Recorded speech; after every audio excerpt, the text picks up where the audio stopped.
Hey Cyber BratZ, I'm so excited for today's video because we are going to be talking about the infamous, the menace that is Danielle Bregoli. This girl has had quite the interesting life and honestly a bit of a sad one. Her life has been all over the place, which makes sense because this girl was born in Florida and there's something in the Kool-Aid out there, and Miss Bregoli is no exception. Danielle's stage name goes by Bhad Bhabie and it's spelled illiterately. Bhad Bhabie has been an internet celebrity since 2016, from being on Dr. Phil turning into a viral meme, breaking records on Billboard's Hot 100s for her hit singles, and culturally appropriating countless times. And only very recently becoming an OnlyFans model after freshly turning 18, like literally a couple days later. And girl, let me tell you, we cannot talk about Danielle Bregoli without talking about her awful mother. Because if I'm being honest, her mother is a huge reason why her life played out the way that it did. Danielle and her mother have never seemed to get along, like ever. They both have very strong and intense personalities and attitudes. It's literally like pouring lighter fluid on an open flame. Danielle's mother, Barbara Bregoli, had been emailing Dr. Phil since Danielle was only 2 years old. It wasn't until Danielle was 13 that she went on Dr. Phil to be exploited. So I'm sure everyone's already familiar with Dr. Phil, and I have a strong opinion about him. I think he's a downright psychopath and a monster that probably saves all his toenail clippings and likes to watch babies cry. He is not even a real doctor and uses mentally ill people, criminals that have committed brutal crimes, addicts, and victims of traumatic experiences, just about anybody who's weak and vulnerable to exploit and profit off of and then throw them away when he's done using them. I am the beautiful vegan messiah. Dr. Phil is portrayed as this professional, know-all, be-all doctor that knows everything. There's a deeper rabbit hole we could go down, but this video isn't going to be about him. Danielle's exploitation on Dr. Phil happened when Danielle was only 13 years old. That's basically middle school. And this episode basically begun putting her on blast for Grand Theft Auto charges, even framing her mom as a drug dealer. She allegedly stole thousands of dollars from her family, bought a stripper pole, and Danielle and her mom were physically attacking each other. Nowhere. She'll go after me. God, bitch! Like if I tell her like hit me, she'll try to hit me and I gotta like dodge her. Cause if she hits me, I'm giving it to her. I'm pretty violent. I mushed her in the face cause she wouldn't get out my face. Either I'm breaking down her door or she's breaking down my door. I don't stop till I start seeing dents in the door. It's very obvious Barbara has mental illness, maybe more than one. Her behavior is very erratic and unhinged. There never seems to be any progress in their relationship, mostly because of how immature her mother is. Her mother doesn't know how to be a mom. She never knew how to discipline, nurture, guide, protect, and provide emotionally. This caused Danielle to be a very out-of-control child, chasing adrenaline rushes, running away, stealing cars, driving without a license, fighting, physically attacking each other, and even substance abuse. It's hard to say what Barbara's childhood was like, but there's a good chance it was pretty toxic, and this is generational curses being continued. You just hate to see it. Even while Dr. Phil's filming crew was at Danielle's house, she stole one of the crew members' car. The crew member left her keys out and Danielle went in her purse, stole the keys, and took off with the car. And apparently, Danielle has been arrested numerous times before the age of 13. She even stopped her education after the 7th grade. Barbara says that Danielle spends all day in her room, sleeping and on her phone. Barbara goes on to explain that she doesn't take away Danielle's phone because then she wouldn't have anything to do. Danielle even admits to hanging out with gangbangers and prostitutes in her neighborhood. Barbara goes on to say that she had Danielle on Dr. Phil to save her life, and that she gave up on trying to raise her daughter. Now it has to make you wonder, why is such a young little girl acting out so erratically? Aside from the obvious horrible parenting, we get a little bit of an idea of some of the dark things Danielle was going through as a young child. Dr. Phil invasively puts her on the spot during this episode. Are you happy? Yes. Where's your father in all this? I don't know. Do you know him? Yeah. When was the last time you saw him? But I don't remember. Does he have another family?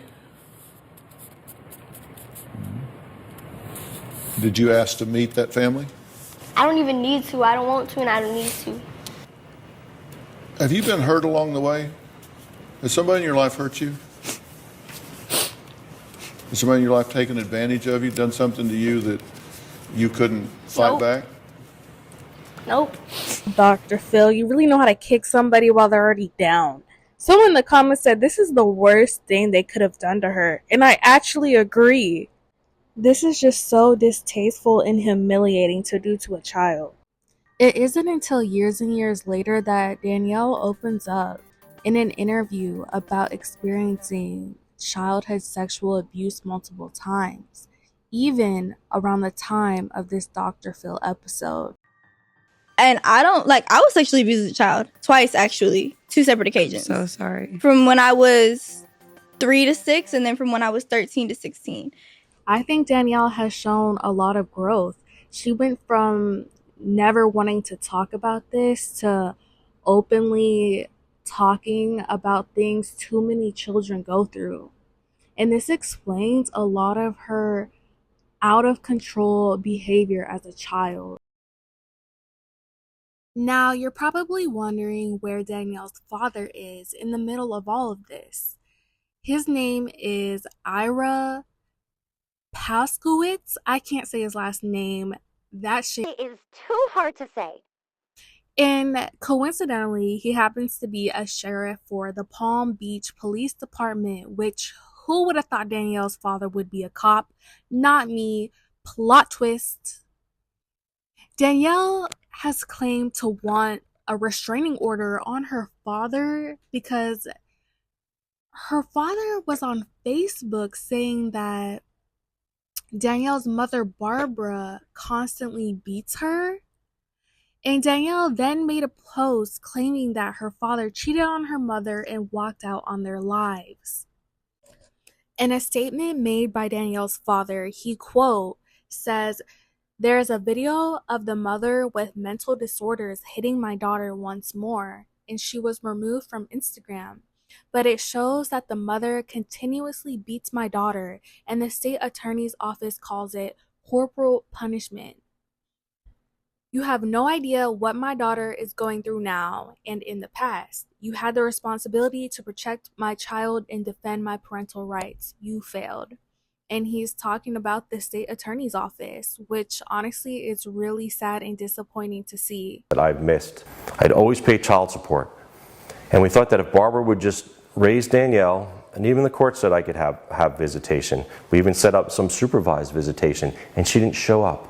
She's a victim of exploitation. She's being exploited as a child. Just the other day, you kind of asked a little bit before about our kids.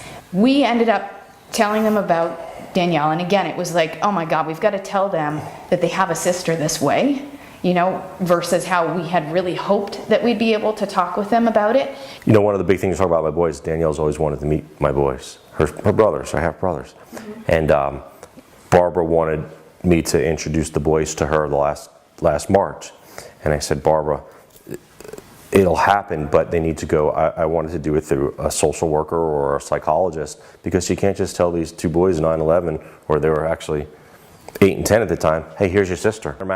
Danielle and her father reconnected in an interesting way. He arrested one of Danielle's friends, where the friend recognized his name tag and told him that Danielle's been wanting to speak with him. They reconnected, and of course, Danielle was making fun of him for being a cop, which just sounds just like her. And apparently, Danielle would go from hot to cold. She would spaz on him for abandoning the family and leaving them. She has a lot of hurt behind her relationship with her father. I guarantee there's so much more to the story that we don't know, though. For example, why didn't Danielle's half brothers, ages 10 and 11, know about their sister until she was on Dr. Phil? So you're probably wondering, after exploiting Danielle, putting all her business on national television, embarrassing her, humiliating her, and traumatizing her publicly, what was done to help her? And I have an answer for you. They sent her to a ranch. I would actually call these troubled teen programs a criminal enterprise. There is so much devastating history behind these troubled teen programs, and I don't think we have enough time to go that deep into the iceberg. Turnabout Ranch is a residential treatment center for teens that's set on an actual working ranch, and it's in southern Utah. And it is so unique in that students get to receive therapy, attend classes, and make up school credits that they've missed, and learn values like responsibility, accountability, and respect for themselves and others, while also developing self-efficacy and self-esteem through ranch chores and our amazing horsemanship program.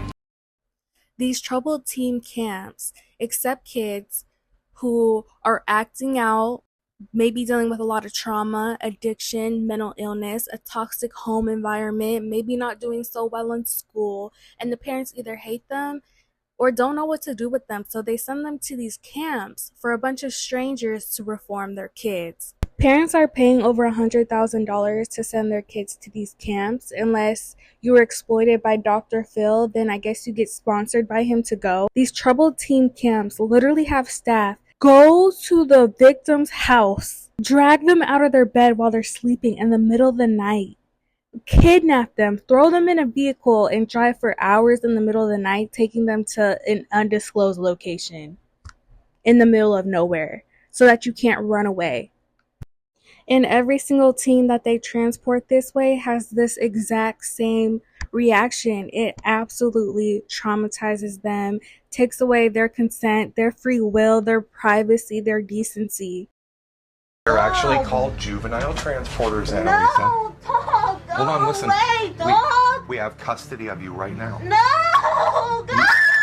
You are not being kidnapped. No, dog. We have permission with your family. Look, I'm listen, making you get off. don't get out of your bed. No one wants to touch you. Listen. You don't have a choice. Why don't you want to go to the ranch? I'd rather go home and just go back to school, do what I gotta do. Are you gonna resist going? I have to go from here. I believe so. Y'all got 5 seconds. This camera smell on my face before I punch both of y'all in your mouth. I swear to God on everything. Y'all better both get these cameras from my face. I ain't playing with none of y'all right now, bro. I'm about to start swinging on my mama. I'm about to start swinging. I will break your camera, I swear to God. Bro, I'm about to put this water all over your camera. Whoa! Stop! I swear to God, bro, move! Move! Get the out of bro! I truly believe Turnabout is the best place for her.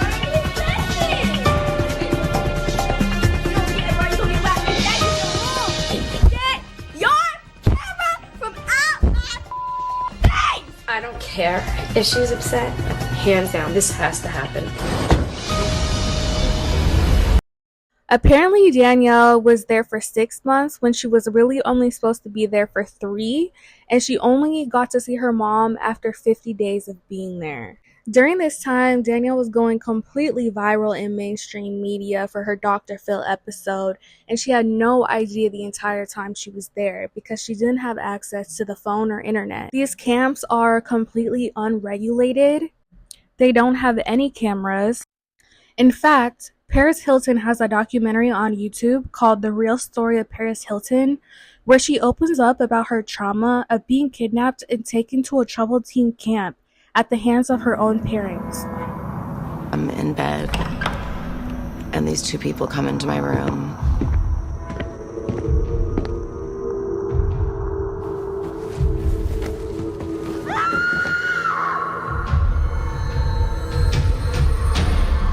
say, do you want this to happen the easy way or the hard way?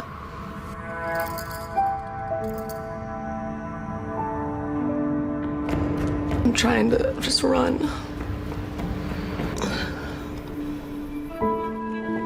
The last school that I went to was Provo Canyon School, and that was the worst of the worst. There's no getting out of there. You're sitting on a chair, staring at the wall all day long, getting yelled at or hit. I felt like a lot of the people who work there got off on torturing children and seeing them naked. They would prescribe everyone all these pills. I didn't know what they were giving me. I just feel so tired and numb. Some people in that place were just gone. Like, the lights are on, no one's home. A lot of people were on suicide watch. And I was so scared that was gonna happen to me. So eventually, I found out a way to not take the pills. But everyone would tell everyone, and they found a Kleenex bottle with the pills in it. And I got into so much trouble for that. Solitary confinement. Like something out of One Flew Over the Cuckoo's Nest. They'd make people take their clothes off and go in there like for 20 hours. Felt like I was going crazy. Someone was in the other room that was like in a straitjacket, screaming. Even over a decade later, Paris, even becoming this successful, beautiful woman, still experiences the trauma she went through at this camp as a child. And you can see she's having trouble articulating the damage that it did to her, because explaining abuse, the loss she feels, the betrayal from her parents, experiencing being at the mercy of such brutality, cruelty, and hatred takes something away from you. And trying to find the right words to explain that feels impossible, because there are no words equivalent to the damage that has been done. It was shocking to hear Paris's mom explain how it was the family therapist that recommended one of these troubled teen camps for Paris, to later find out that the family therapist was making a commission off of kids they recruited to these camps. Fast forward to Danielle being released from the ranch after 6 months. She comes home and is introduced to being a viral meme and being the most hated on social media. She was receiving a lot of judgment, criticism, and disrespect online after being exploited, her worst moments being aired, her privacy being violated, and being antagonized on television. The producers even told her to do the most and act out. She was set up to look bad. She was set up to fail. Danielle's mom, Barbara, was also receiving a lot of hate for being called a bad mother. Dr. Phil's career basically got jump-started again. They do a follow-up episode on Dr. Phil about Turnabout Ranch, and Danielle doesn't say the truth about her experience. It seems like she's being intimidated, she's being silenced.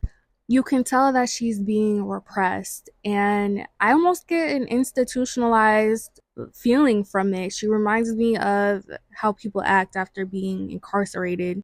And remember, she's still 13 years old at this time. I thought there was no way that I could ever survive here. The last thing is your Turnabout Ranch horsemanship certificate. I'm living proof I survived. Good job, kiddo. Make me proud. Okay? I miss you. I miss you too. And I have to thank What was Dr. your Phil. favorite part of it? Chief. Yeah, you like the horse? Shane, how do you think she did? I thought she did very well. I really saw a difference in the way that she was acting, but also the way that she led and was an example to the other girls. Are you glad you went? Yeah. Do you think it'll help you long term? Yeah. Do you have any idea what you want to do long term? Well, I want to be a nurse. And what about the anti-bullying? Explain to him what were people contacting you on Instagram? Well, What being they say to you? bullied. How do you have that voice? How do you, the way you said that all this stuff, Dr. Phil, how you did all that stuff? You've gotten a lot of attention on the internet since you were here. Is that a good thing or a bad thing? Both. What's good about it? Well, I guess what's good for you is I made you just like how Oprah made you. You were nothing before I came on the show. Thank you for that. No problem. Him. If it wasn't for Dr. Phil, listen, Dr. Phil could have probably sent you anywhere in the United States. He knows places all. You think he sends every kid to a turnabout? You know. Yeah. No. Barbara even makes Danielle thank Dr. Phil for sending her to the ranch.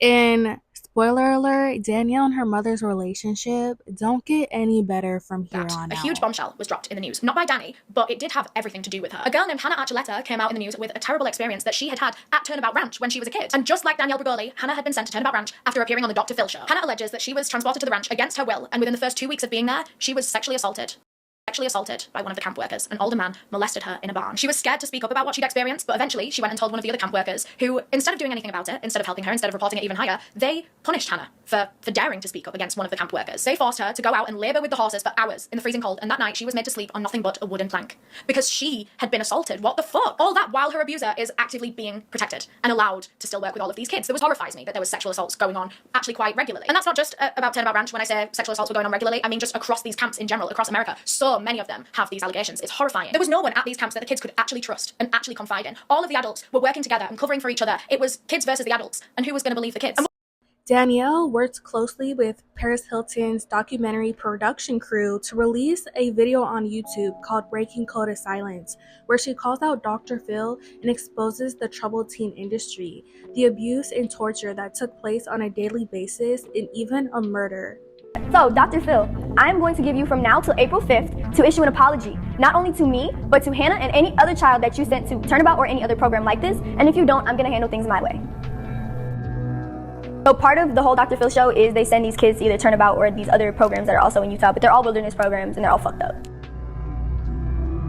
Okay, so Turnabout is in the middle of Escalante, Utah. It's a very, very, very, very small town. It's got one gas station, one grocery store. Everybody knows everybody there. You see you're in the middle of nowhere. You know there's nowhere to run. If you try to run out there, they're gonna find you. You're gonna get in more trouble. Coming in the middle of the night. They don't tell them where they're going. They just take them. They handcuff them. They put them in the car. It's basically like kidnapping. Like I was falling asleep and they're like, get up, get up. So I'm just sitting here like, this is gonna be really bad. When I seen these people have no sympathy, I was like, I'm really doomed. They strip you from your whole personality. You have to act like just whoever they want you to act like. They told me, okay, these are what your chores are gonna be. I don't remember what they were, but they're like, these are what your chores are gonna be, like all that. But they take away like necessity privileges, like sleeping on a bed, eating good food, not being cold. Reflection is the punishment. When you do something so bad, or if you do anything that ticks them off, you have to go in reflection. You walk in the arena for hours on end. You sit outside in the cold on the floor. You have to pick up piles in a wheelbarrow of horse shit, and they want big piles. So if you have to do 25 piles, you're really doing like 50 wheelbarrows. So while I was there, just a lot of crazy things happened. Everything. One of the kids, he had tried to steal a car or something. Everyone was screaming on the walkies like it was really crazy, and he ended up killing one of the staff members. They made all the kids that were around come down, and then they told us not to tell us anything. A day later, they have us all, every kid that's at Turnabout, they have us all in a circle, and they're like, listen, there was an incident. I know some of y'all heard it over the walkies. Jimmy died.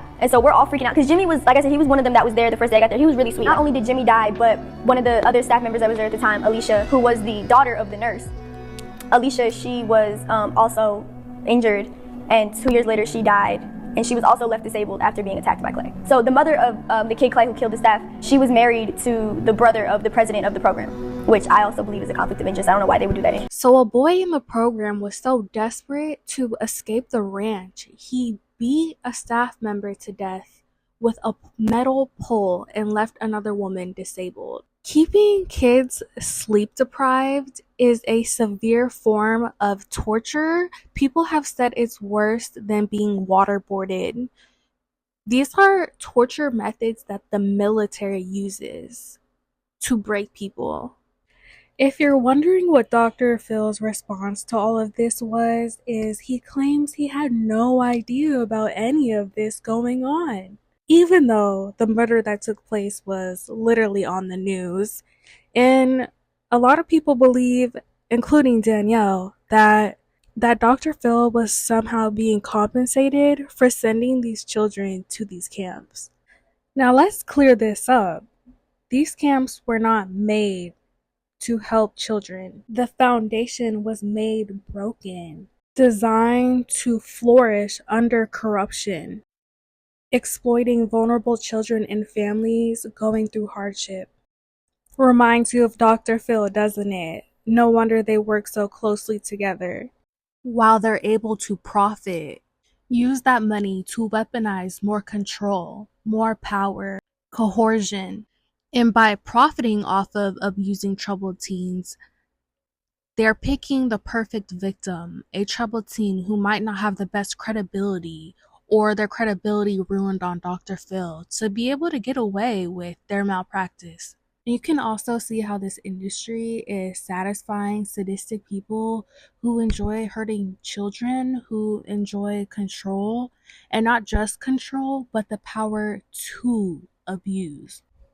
And the whole thing with Dr. Phil and Paris Hilton's family therapist having ties to essentially traffic children into these programs, like, this is just a whole cult. After leaving the ranch and seeing herself on Dr. Phil becoming an internet sensation, Danielle receiving millions of hate comments saying she was a horrible child, making fun of her appearance, making fun of her in general. Like, she was a joke to people. She wasn't taken seriously, and Danielle even says she felt like this antichrist that everyone said she was. And this is a perfect example of why you don't exploit your child on national television, because the world is cruel. The internet is merciless, and it's no place for a child.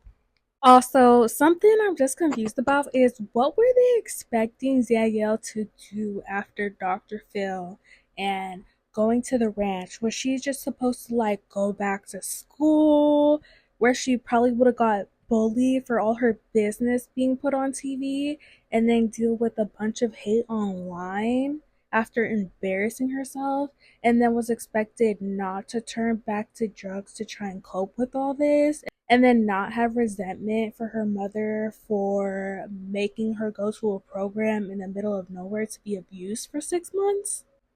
I don't think that Barbara is a good parent, and I don't really believe that she had Danielle go on Dr. Phil, since Danielle was literally in diapers. I think her mom wanted to be in the spotlight and throw her daughter under the bus and make it look like she's not the problem. And this lady is clearly not right in the head. And I have to be that person that talks about why Danielle went viral. And that's simply because she uses a black scent. She acts like a black stereotype. We have seen influencers go viral and have a whole internet career by pretending to be black. Whoa Vicky, Little Tay, that Brit Barbie chick.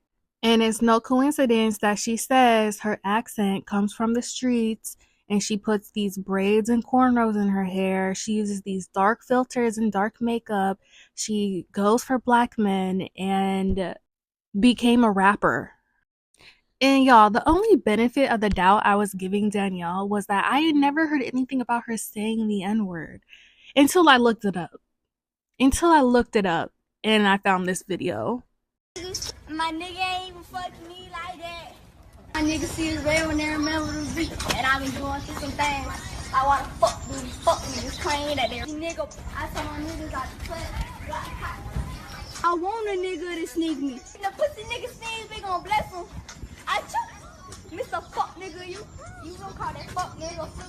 I don't even know what to say. Like, from the beginning, my expectations for Danielle were not high.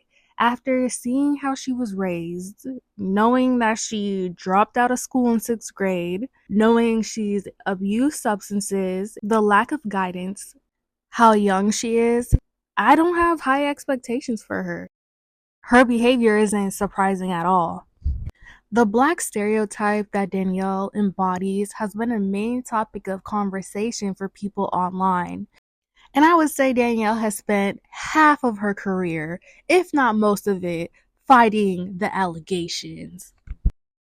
Listen, I was blackfishing. You think my black best friend would let me blackfish? Y'all gonna tell me that I'm trying to be black while I did that photo shoot at Black China's house with a black makeup artist, with a black photographer. Literally everybody who was in that room that day was fucking black, and no one said I was trying to blackfish. I don't do that shit. My A&R Drew, he's black. I've had multiple black security. Who else can I name? Fucking every person. Everybody. My makeup artist, my best friend. Right. Fucking every dude I've talked to. I've never even fucking talked to a white boy. Race doesn't even matter. Like I don't even look at race, bro. I really don't. That's the crazy thing. You can really tell that this is her reality. She really can't see where anybody else is coming from.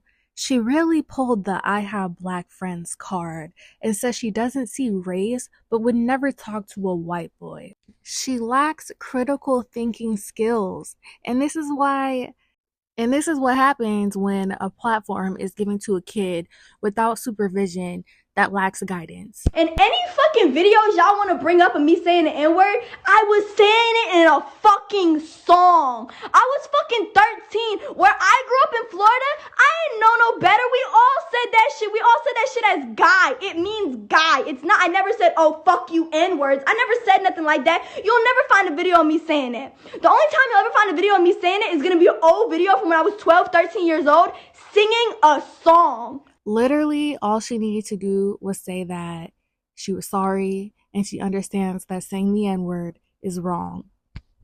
But instead, the blame is directed at everyone else as she gaslights people.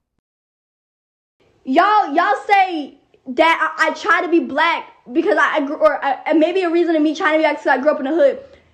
Tarzan, right?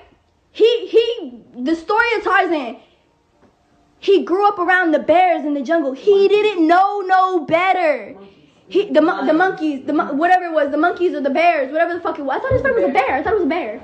No, that's the Jungle Book. That's the Jungle Book. They're a part of their environment. They only know what's been around them. They only know what's been taught to them. I'm sorry I didn't grow up in the fucking suburbs with the white girls with the blonde hair and the blue eyes. Cause you know what? I put money on it. I put goddamn fucking money on it that if I did grow up like that, I would be straightening my curly hair, dyeing my curly hair blonde, and getting the spray tan and the blue eyes and all the makeup and shit and all the nice this, that, and the third, the bougie shit, because that's all I would know. Y'all over here mad at me because I grew up in a, I don't want to say hood, I want to say in a hood type environment. Like, that's just all I know. I grew up in, y'all don't know nothing about no Cherry Hill. Y'all don't know nothing about no fucking MLK, no fucking Seacrest. Y'all don't know nothing about that shit. That is a grimy ass area in fucking, in Boynton. Motherfuckers done got that. My ex-boyfriend got at a motherfucker in that area. And her responding to people saying she's blackfishing and then saying it's because she's a product of her environment, while comparing that to Tarzan and the monkeys, rub people the wrong way, understandably. And for me, it just reeks privilege. I think it reeks privilege for her not to understand what she's doing is wrong.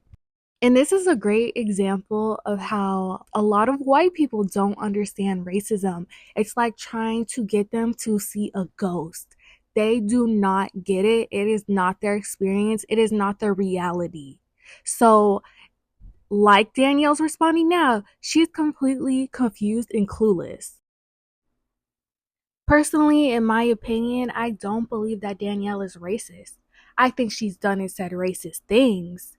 However, I think the racism lies in a system where a white girl can act like a black stereotype and have a successful career. People think she has personality, that she's entertaining, that she's interesting. However, when black people act this way, it's looked down upon. It's considered unprofessional, ignorant, and that inherently is racist. And that's her whole brand. So that is why these controversies are attached to Danielle's name forever. You guys have noticed Danielle uses black vernacular when she speaks, which is ultimately what changed her life in that Dr. Phil interview by her catchphrase.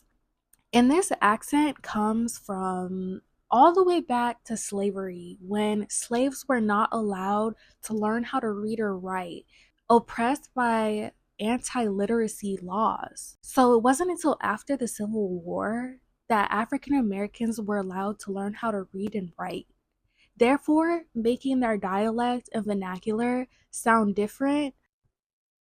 Since we've talked a lot of crap about Danielle, we need to talk about her accomplishments because we're unbiased over here. So Danielle was the first youngest female rapper to reach number 77 on the Billboard's Hot 100s with her single, These Hoes. Me off guard on no boulevard. Four in my car, my driver, my guard. Water dripping, come take a peek. You in a trailer, hope but you can't compete. Which is honestly pretty impressive. It's not like she was practicing her rap career since she was 10 years old, or like she's a gifted musical prodigy. But it goes to show just how interested people are in her and what she's doing. Whether you like it or not, you're going to talk about it. The success of these hoes prompted Atlantic Records to sign Bergoli to a multi-album recording contract. She then makes a couple songs with Kodak Black's dusty, crusty looking. Ugh! This demon is the devil reincarnated. And I cannot find it, but I remember him saying he wanted to sleep with her. I can't find it anywhere online, but I did not make this up. I remember seeing somewhere that he has said that, and it just adds to how disturbing it is.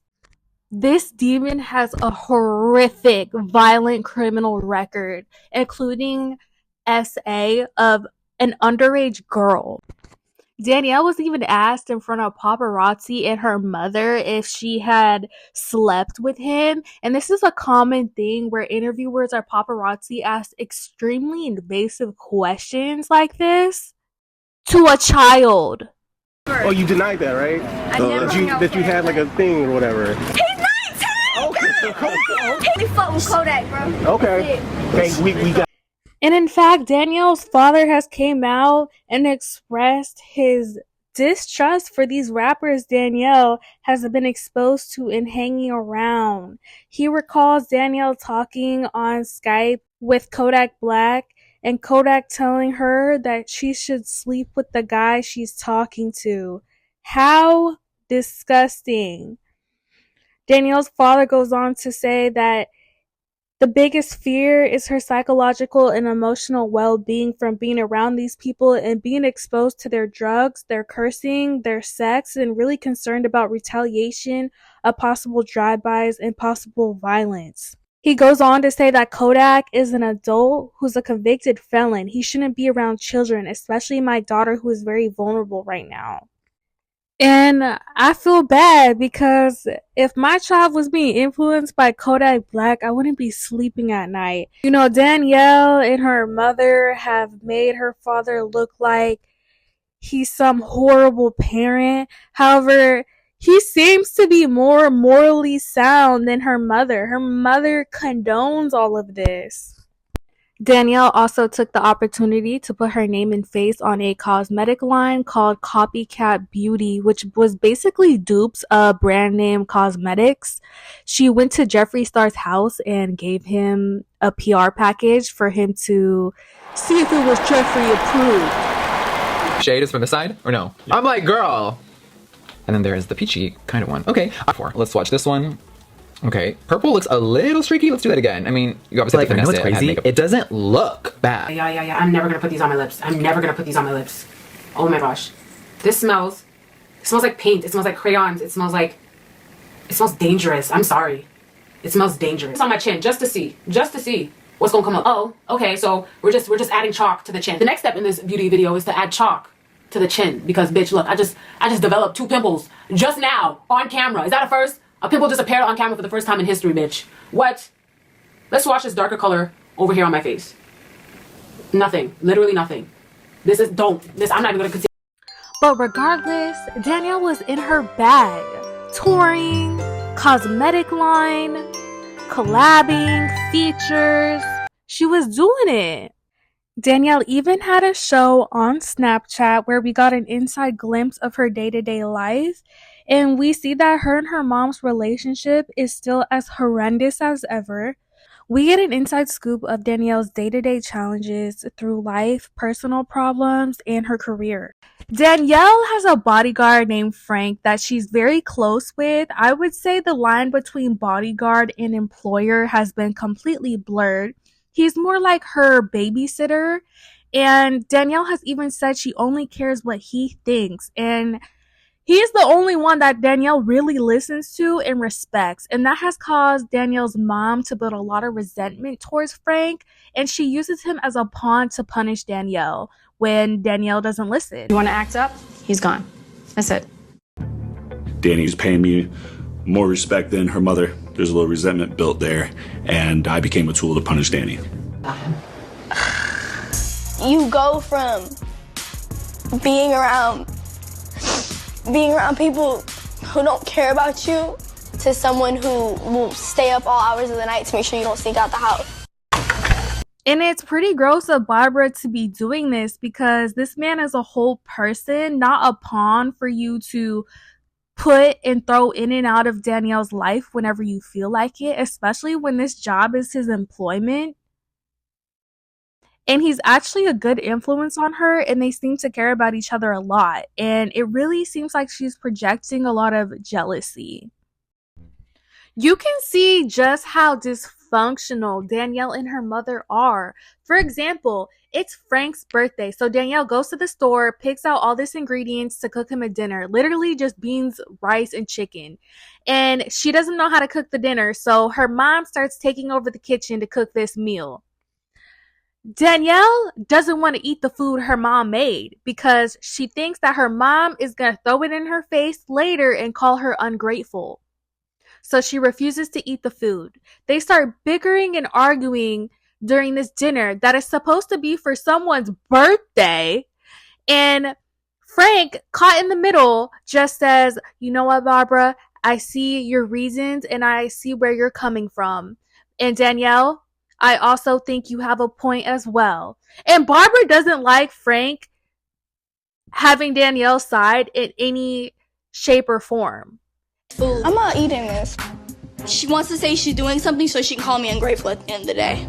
Growing up, we had respect for our parents. You're crazy. I'm here letting you live your dream, a once-in-a-lifetime dream. I sit in this house while I let you go to the studio and do what you gotta do for your goal and for your career. I'm sorry, is my mother working in the studio every day? Is my mother doing rehearsals? Is my mother doing shows? You can do whatever the you want. That's the crazy thing about this. You can go wherever the hell you want, be with whoever you want to be with, go do whatever you want to do. I don't care. You want a car, I will get you one. You want another house party for me, I will get you 2 of them. I don't care if it's her money, I'm the boss. Just stop being so annoying and harping on the same Being so annoying or stop parenting. There's a difference. You don't get it. That's my job. You're 15. You don't run your own life. He gets involved too much. Part of what she's saying is right. Really? I don't tell you how to parent your child, don't step in and parent my child. There might be people giving their opinions, but they don't make a decision. Danielle also talks about how hard it is to keep friends and find people that she can lean on and trust in the industry. She says that whenever there's a falling out, then all her business is spread all over TMZ. And, I feel bad for her. I definitely see that being a problem. And, she has this wall up where she thinks that she can just be alone and that she doesn't need friends. But in reality, we all need that support system and love. And that's where things get a little messy because she starts treating her bodyguard like a friend and her team and her manager, and mixes these professional relationships with personal relationships. We're more like friends than business. Like, we turn up, but then we still get business done. Once the work is done, it's time to go turn up. If you notice something, the girls I hang out with are like people I work with. You need more homegirls. I don't like bitches. Yeah, would it be cool to have a female you can go do stuff with? But what happens when that female gets mad and every secret I've told her is now all over TMZ? I'm better off being alone. As much as I hate being alone, I don't need people. Danielle actually opens up and gets pretty deep on her show. I think we've always known Danielle as a very loud-spoken, angry, aggressive, a hard exterior, and I think that came from her growing up in poverty, going through childhood abuse, her mother having cancer, all these struggles and turmoil. She felt like she had to present herself a certain way, and she almost had to be this way just to survive. And I do think it's a dramatized alter ego to protect herself and also for entertainment. But one thing for sure about Danielle, if you hate her or love her, she offers a genuine, real part of herself. I think she has something valuable to offer, and she does keep it real. I mean, she is open about grieving XX. shows people my life is not perfect. I fight with my mom. I have mental health issues. I struggle with addiction. I've gone through abuse in my childhood. I didn't grow up with money. I have these problems. I'm just like anyone else. She's relatable, like down to earth even. There's very few people in this music industry I would actually consider real friends. X was definitely one of them. When you lose somebody who's young, when you're young, it's something that you don't just get over overnight. The last thing I really said to him was that I hate him and I never want to talk to him again. And there's nothing I regret more than that. Death, that's a whole different thing. I didn't want to believe it. I just kept telling myself, I'm like, there's no way. Like, there's no way until it's in front of you. Did you have a friend who passed? So I don't know if he had some part in how he passed, but he is apologizing, and I know that he really feels like he left you alone. And do you blame yourself for something? But he's saying you need to let all of that go. He's saying you need to let yourself off the hook. X isn't the only person in Danielle's life that she has lost. She also lost her grandpa. In an Instagram post, she talks about her grandpa almost being a father figure in her life.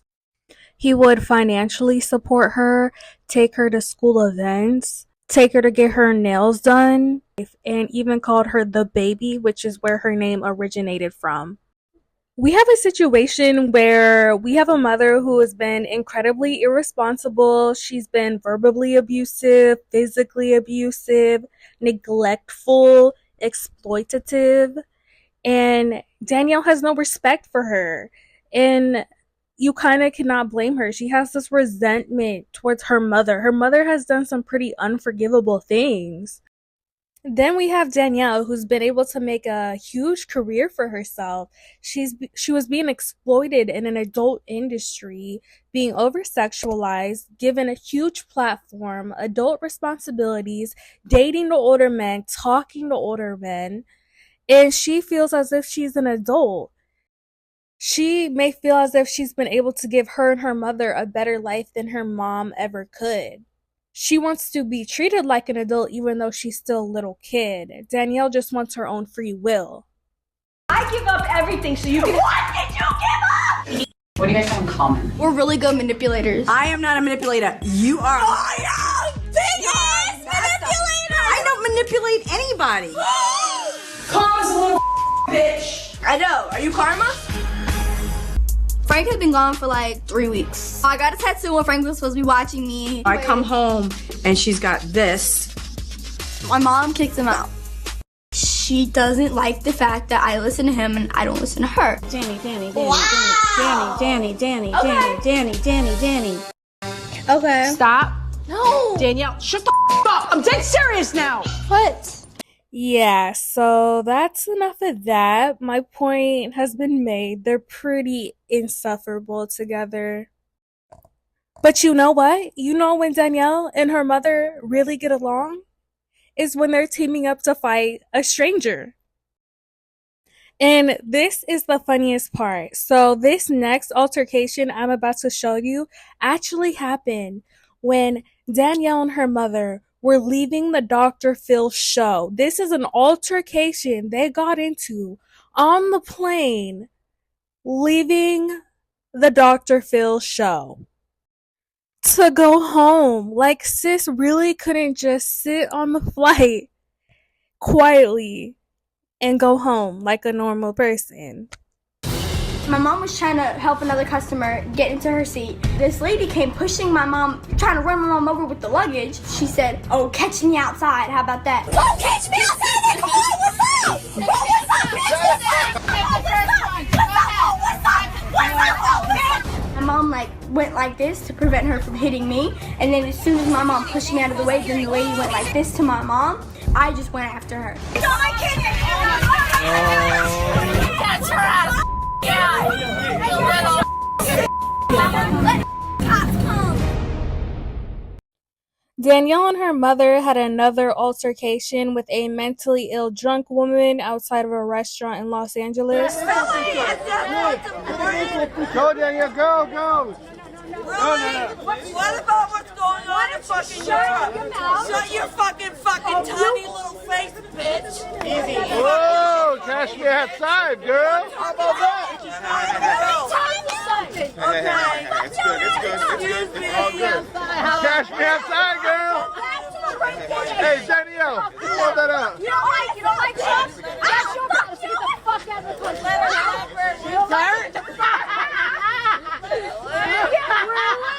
I'm not drunk, I'm stressed, and I'm telling you to get the fuck out of here.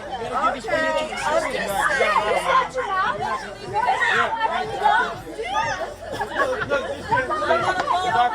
Hey, where's our car? Danielle has this thing where she really doesn't take anyone talking mess to her or about her lightly. Like every little negative thing anyone has to say about her, it could be to her face, in public, it could be online, she has to respond. Danielle went through a phase where she would respond to every little thing said about her online, and it just could not be healthy. She would be defending her photoshopping rumors, cosmetic surgery rumors. She was like explaining her weight to people online, of course trying to defend her blackfishing as well. And she always just feels like she'll be remembered as that 13-year-old girl acting out on Dr. Phil. And you could just feel the negativity taking over her. It just became this thing where she was talking in circles and it just didn't make any sense. Like she would deny ever getting lip filler when it was very obvious that she was getting lip filler done. And there was no issue with that except she felt the need to lie about it. And she very clearly was photoshopping, which just could not help herself but to argue with trolls online. She had gotten butt shots at the age of 16, lip filler, veneers done, but then hated any plastic surgery rumors. There was another incident where at an industry party, Danielle threw water at Iggy Azalea because Iggy Azalea went on Instagram and said something negative about Danielle's music.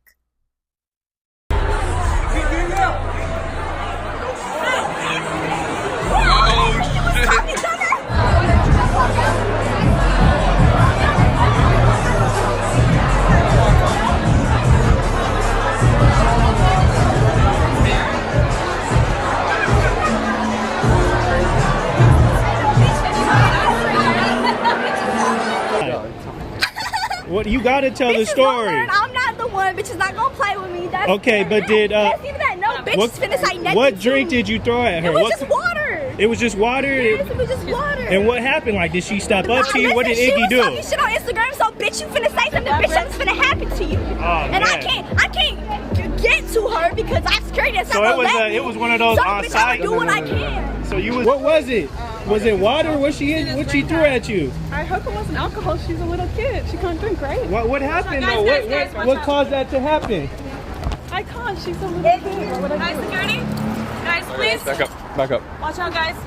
Where she hit you exactly?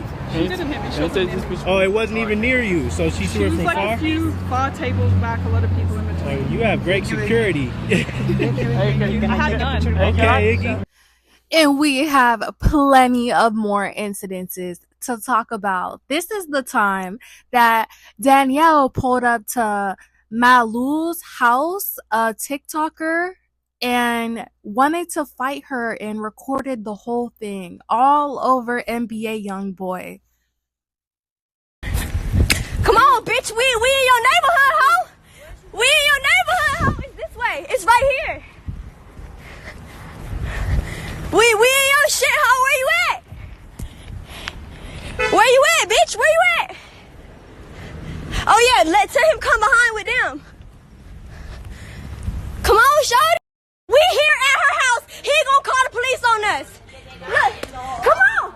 Come on, tell her come on. That's her mama. Tell her come on. Tell your daughter come outside. Look, she gonna send her mama out. She gonna send her mama outside. What? Come on. Oh, pussy! Come on, pussy! Look, she gonna send her mama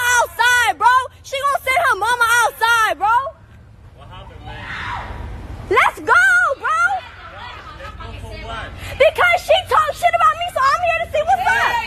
I want to know what's up. She told you what? Bro, she said so much about me for 3 years. This girl had a problem with me. Come on, you stupid ass thought. Come on, get him out of the house. She told me 3 hours what? 3 years. She been talking shit about me, so I'm trying to. The whole thing is just really crazy. Like, Danielle's pulling up to this girl's gated community, causing a whole scene outside, showing this girl's house and address. And apparently Malu's parents and boyfriend were like holding her back inside. And this was just a whole thing. And I'm pretty sure the police just ended up showing up. Another fight that Danielle started over NBA YoungBoy was with the Disney star Sky Jackson when she expressed interest in him on her private Instagram story. She said, "Can somebody hook me up with YoungBoy? He's so fine to me." Lord, which started a petty back and forth social media feud where Danielle posted on her Instagram story calling Sky a Disney thought. Danielle then went on live saying, "Why are you so obsessed with me? I'll literally kill you." This ended up with Sky Jackson obtaining a restraining order against Danielle for harassment. Fucking run and go like his pictures. Bitch, I'll kill you. I'll really kill you. Like, the fuck wrong with you, dumbass hoe? I'm not even the type of bitch to trip off a bitch liking a man's pictures because that's lame. That's lame as fuck.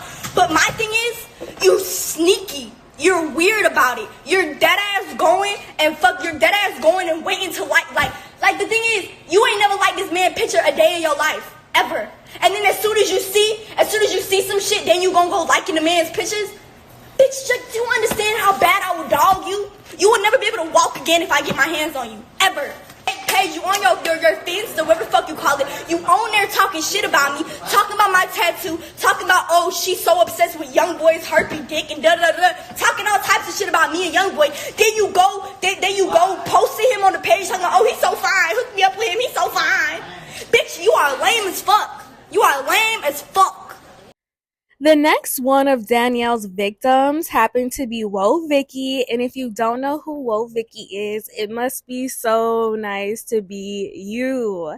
Whoa Vicky is another influencer on social media who became popular, acting like a black stereotype and saying the N-word. As you can see, her and Danielle have a lot in common, yet they don't get along. I started running, pull up with a sticky Asian ass, get it ducky. Every out major Asian ass stop flexing. Ching chong, ching chong, bitch. Long story short, Vicky would talk mess about Danielle just to get a reaction from her because Danielle would talk about her, and then Vicky would get attention, and Danielle bites the bait every time. You want to run somewhere? Let them talk. Ain't gonna be nothing like that. But hey, put your shoes on. Why don't you put your bag down? Tough stuff? Put your bag down. Tough stuff? Ain't nothing wrong with everything right. Yeah, that's what I'm saying. What's up? Come on. Hey, what's hey. up? Do something. You're 18. Stop. They ain't gonna do that like that. Come on. What's up? No, let her. No. What's up? No, don't start talking because I'm in the middle. What's up? You'll get lost. Stop. Come on, run it, bitch. You trying to fight? Come on, touch me. I want you to hit me. Hit me, bitch. Hit me. Come on. If you hit me, I'll hit me. I'm right here. You coming at me, so you hit me. You're so about it. You're so about it. You're so making bad. The fuck, always doing shit on camera. Big do something It's now. all for the kids. Okay, then do it then. Then do it. Look at you, you're a pussy. You see me at Pins and you ran. I was right next to you. You're a pussy. Okay, but bitch. Call her, nigga. Bitch, shut your thought ass up, little hoe. We know all that. We all, hey. Bitch, shut up. Hey, already did. Chill, bro. What is wrong with you?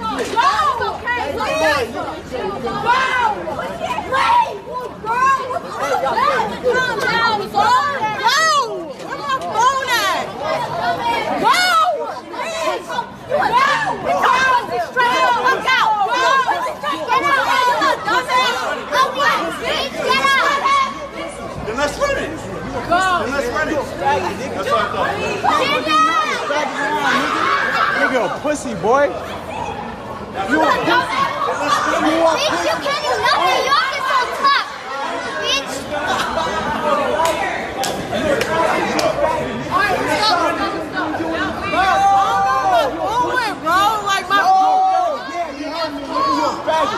pussy behind, nigga.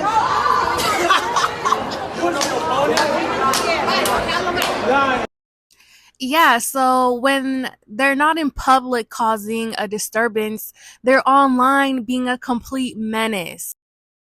And then you also saw little Tay there when she was literally like a little kid who's also famous for acting like a black stereotype and saying the N-word.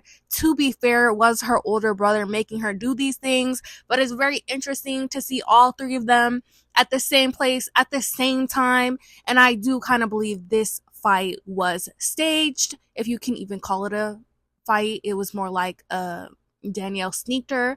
Mind you, I mean, Vicky was 18, so she could not put her hands on Danielle. So then Danielle came for a round 2 at a recording studio where Danielle popped up to get her lick in with Vicky again.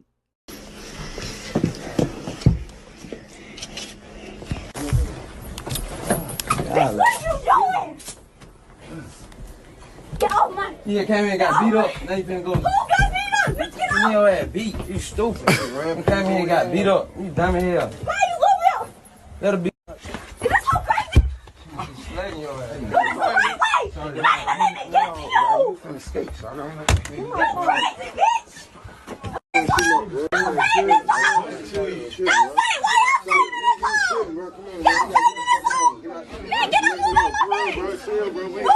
Bro, we ain't having that in here, bro. We not finna have that shit in here, bro. We not finna have that shit in here, bro. You tripping? But still, bro. Oh, okay. Might be little, but I'ma still you up. Immediately after, Danielle's on her Instagram live, as she does, talking about the whole situation and how it wasn't a fair fight. Now, it did kind of look like Danielle lost because Vicky was on top of her, and Danielle, you were just yelling at her to get off you. And I honestly believe that Vicky wasn't actually trying to hurt Danielle. I think she was tussling with her, but wasn't actually trying to cause her any serious injury. And that Vicky doesn't take her very seriously at all. It's Danielle who is so bothered, lets everything get under her skin, and shows how much it affects her. And it's like, you really kind of let her win in a way. And then let me tell you how this hoe went and grabbed a water bottle and threw the water bottle while dude was holding me against the wall. Like, if you beat me up, why you don't come do it again? I told you, come to 11th Street.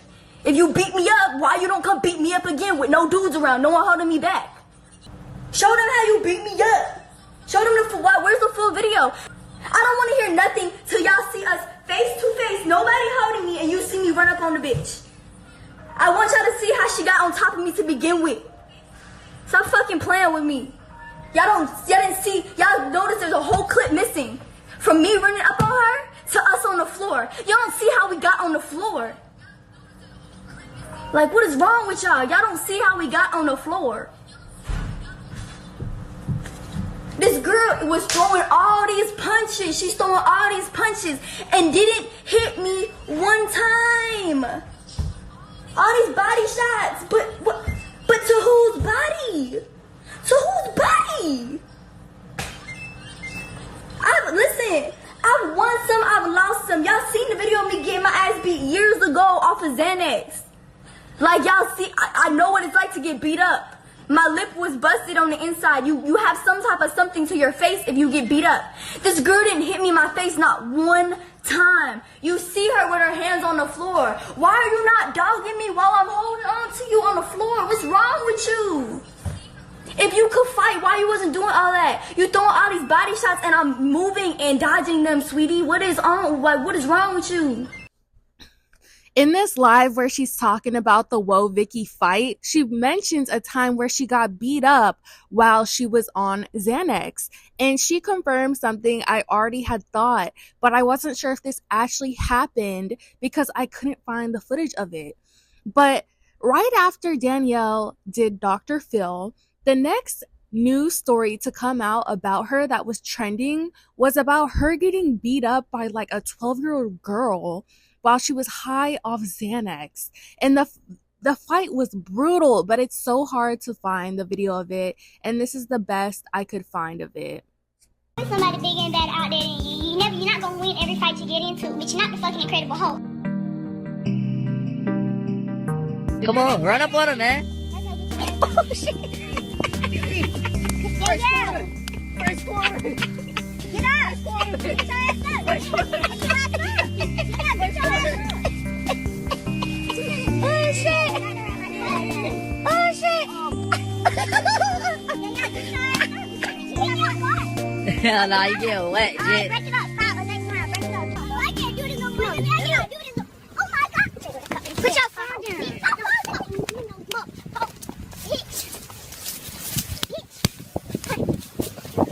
With some big ass snip, whatever the fuck you want to call them, some scissors, whatever the fuck y'all call them. She tried to cut me with some fucking scissors, so I hopped out the car because I'm not finna get all cut up for some bitch. You can just tell Danielle cares so much about what people think and have to say about her on social media. Danielle had completely lost the plot. Now we're going to talk about Danielle's love life, and you might want to take a deep breath with me while we try to figure out this mess, because her love life is as messy and crazy as her mother's haircut.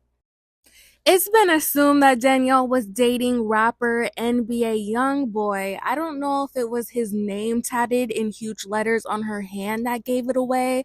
It was never officially confirmed. When Danielle and YoungBoy first started seeing each other, Danielle was only 14 years old and YoungBoy was 17. They were on and off for 6 years. He has 12 children with at least 8 baby mamas. He told Danielle and Malu to get his name tatted.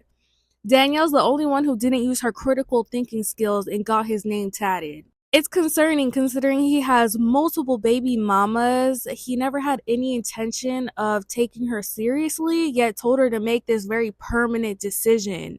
Doesn't make me believe he really ever had her best interest. I'm not the dumb bitch that tatted somebody's name who don't even want them on them. Because, bitch, don't you think that guy told me to do that too? Huh? Cause he did. You think you're the only one who that guy told, get my name tatted if you really love me. And you the dumb bitch that did it. Boy, I got your motherfucking ass. Danielle takes to her Instagram with a lengthy, drawn out explanation about how she's riding or dying for him and what an amazing talented person he is, and how people just talk bad about him because they don't know him, and really he's been through so much. And it's like, girl, why are you doing all this? He would not do the same for you, you know? And if you guys have heard of the monstrosity of the rapper 6ix9ine, he alleged that Trippie Redd, another rapper, had a sexual relationship with Danielle when she was 13 years old. Trippie Redd was 17 years old when he was having these inappropriate relations with Danielle. And then, of course, like most rappers, 6ix9ine gets put on blast for engaging in sexual acts with underage girls in a back and forth social media feud. Danielle decides to leak text messages from 6ix9ine trying to bring her to his crib while Danielle was only 15 or 16. And he tells her to come alone. 6ix9ine tries to defend himself by claiming he only wanted to have her in the studio because she's a huge fan of him. So Trippie Redd tried to point the finger back at 6ix9ine, saying, no, you had sexual relations with Danielle when she was young. But Danielle denies this and said that they only kissed. Which, I mean, that is still intimate contact. Me and X, of course we fought about this. X told 6ix9ine that shit. X got mad, got in his fucking feelings, and told 6ix9ine that. X was an emotional person. But X told 6ix9ine that you and Trippie had previously had something going on? Yes. And was that a lie? Of course it's a fucking lie. Okay. Fuck what? I'm a journalist. Had to ask. Listen, let me tell you something. Okay. I don't have time for these dudes. I'm over it. I'm over all their shit. They're fucking weird. They're fucking drug addicts. They're psychotic. They're controlling. The fuck I look like? Bitch, I got a career to take care of. And half of them issues, mentally have fucking issues. They're stupid. They need a mom in their life. You see, you've learned this very young. But here's the thing. The fuck I look like babysitting you. Is that how you feel like you end up when you try to hang out with rappers? How you finna tell me you can't wear that? You ain't going there. But bitch, I'm playing your mom. Bitch, your mom wasn't in your life, so now I gotta do it. But Do you feel like you're too young to be a mom? Like a mothering figure, not a literal mom? listen, Please don't become a mom. I'm not. Danielle also dated a rapper named Kid Trunks. First time of myself ever hearing of him. This was in December of 2018, and it only lasted 2 months and 2 days. This rapper, Kid Trunks, lied to his fans and told the public that he had cancer and was shot. And when he got caught for it, he came out with a statement saying he was basically a drug addict and doesn't make smart choices, and he felt like people didn't love him as much as they used to, and that all that attention was going to make him feel better. So Kid Trunks was 18 during this relationship and Danielle was only 15. I don't know if you guys are seeing a huge age gap pattern through Danielle's relationships. I don't even feel comfortable calling them relationships. This is a crime, in my opinion. And it just seems like she's getting taken advantage of over and over and over again. It's not the best decision for her to be going for all these rappers who live a crazy lifestyle, a whole culture around drug use, womanizing, and the whole lifestyle in general is not for a little kid. Chief Keef's baby mama went to Instagram to complain about him standing up their daughter to hang out with Bhad Bhabie.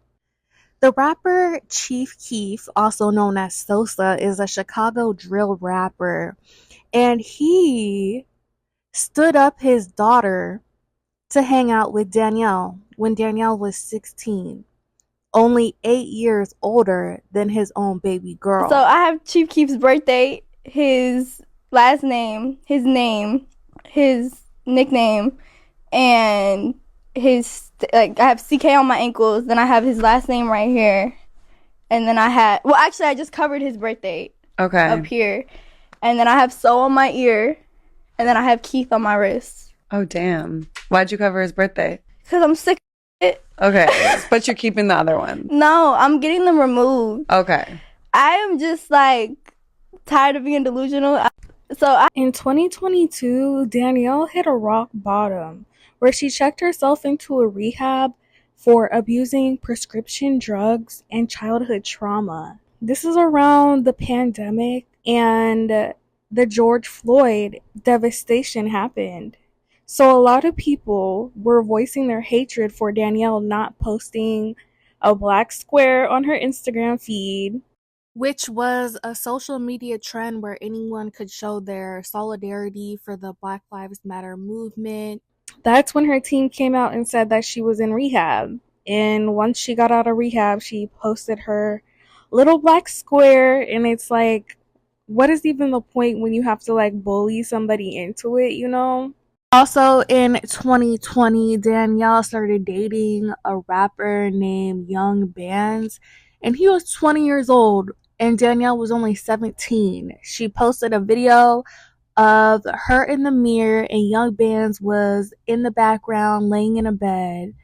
And when people were outraged by their age difference, Danielle had to let everybody know that in Atlanta, the age of consent is 17. So I guess in her mind, it wasn't a big deal. Danielle even gets this dude's name tatted on the back of her leg. Danielle's next placeholder is this dude, OCAA. I have no clue what that name is supposed to be, but he wasn't famous or a rapper or anything at all.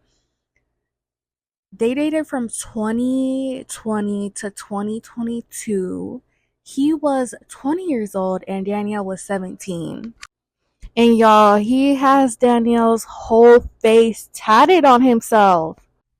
Also, during this relationship, this man was 19 years old and Danielle was 17. Alright, that was a lot of relationships to keep up with. But for this last and final relationship, I have to go a little sidetracked to give more context to what's going on.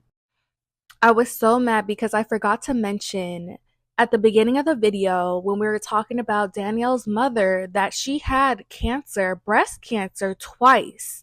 Another trauma that Danielle was going through at 13 years old when she was acting out and her mother put her on Dr. Phil. She lived in constant fear of losing her mother. And only for the same thing to happen to her years later, where people were commenting on Danielle's weight, saying that she looked really skinny, even though it's nobody's business. Danielle came out with a post saying, "Sorry, my cancer medication has made me lose weight." We don't know specifically what the cancer is, but apparently she has cancer right now. All right, so the last and final relationship, the final boss. Danielle's currently dating this hoodlum named Levon. And we're going to get into it because it's honestly just a devastating situation. So this man is not famous. He's not a rapper. He's just a regular schmegular dude. I don't know what he does for employment. It seems like he just lives off of Danielle. Like, I know he's not buying this Chanel, so he just seems to be like a mooch. Danielle ends up posting a photo of herself and she's pregnant, clearly has a baby bump, so she's going to be having a child at a pretty young age. So Danielle was always the breadwinner of her family. Her mom wasn't working. Danielle was supporting both of them after her success. And Danielle's mother, since Danielle was underage, was getting all of Danielle's money. And Danielle's mother wasn't saving any of this money for her for like when she turned 18, nothing. So, if anything, Danielle's mother was giving her $500 a month of her own money. And Danielle always complained about that never being enough. So, when Danielle turned 18, she was left with no money from being exploited and taken advantage of.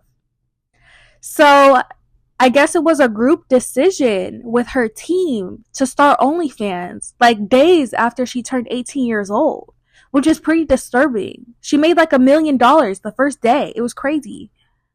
And you know, people always want to knock sex work and they don't like it and they look down upon it, but it has saved people who are going through financial crisis. And you know, I'm glad that women and men have an option to get financially established, to get financial security. And I was happy to find out that she's not actually butt naked on her OnlyFans. That did make me feel a lot better. So I'm glad that, you know, a new mother has some type of financial backbone after being exploited their whole childhood. All right, let's fast forward back to the present time. Danielle's already had this baby. She's still with this Levon man. And Danielle comes out with pictures and videos of this man, her baby daddy, her boyfriend, her child's father, beating her up, like throwing her on the pavement. Their security cameras recorded it.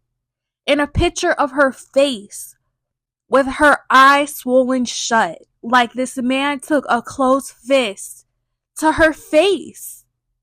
It's devastating. It's sad. It's messed up. All while she has cancer. He did this to his child's mother. Alright, so unfortunately, from the looks of this, it seems like this is an incident that has happened multiple times where he has put his hands on her. And this was her last resort, putting him on blast and posting it publicly for him to, as she said, take accountability and own up to his actions. So this was a desperate attempt for Danielle, who was tired of being beat up and felt like this was her last resort. And it's like, come on, I have no hope for this man. Like, this man hit the lottery. He got a successful girlfriend who can take care of him, give him a lavish lifestyle and he has to do nothing. Bare minimum, least than bare minimum. All he has to do is keep his damn hands to himself. He clearly has a lot of problems and issues. So Danielle, after she posts the photos and videos, she posts a status on her Instagram story saying, "I love that man more than I love myself." And it's honestly really sad. But unfortunately, this is real life. I know the easy way out is to leave, and that's better said than done, but this doesn't happen this extreme often. But Levon definitely has a problem. He's going to get the help he needs. Right now, there's no room for mistakes, and he knows that. Whoever says they are there for me will support me no matter what. And you can just hear the manipulation that he's feeding her. The "I'll change. I'm gonna get help. This is never gonna happen again." And just sucking her back into the cycle. And it's not surprising because this is the similar relationship she's had with her mother, the fighting and making up. And this is just a familiar pattern for her, which is really sad. But she's young. She still has time to grow up, leave him, escape him, and find better for herself because there's way better out there. One You kid, just can't, you just have to rip and we're the gonna band-aid have off. how many more? 2. When? After my treatment. What treatment? After my medicine. So people were so disturbed by this video because of Danielle's mannerisms and because he's also asking her for more children while she's going through cancer treatment. And then when Danielle brings up her cancer treatment, he has no idea what she's talking about. Danielle is just one of the long list of children exploited for profit and potential gain. A child who grew up in a broken home carrying on the burdens of generational trauma and abuse. A little girl over-sexualized at a young age, corrupted by the men around her and the digital creeps online. Although she was able to make something of herself with her outgoing confidence that is vibrant and honestly rare for such a young kid. I think Danielle is an example of once you fall down, you get back up, and she's done it time and time again. She still has a long way to go, a lot more healing that is needed, but I think she's shown us she can take on anything. And hopefully, it's only a matter of time she'll finally accept the love she truly deserves. Not the love that is hurtful, controlling, and painful, but love that is gentle, kind, and compassionate.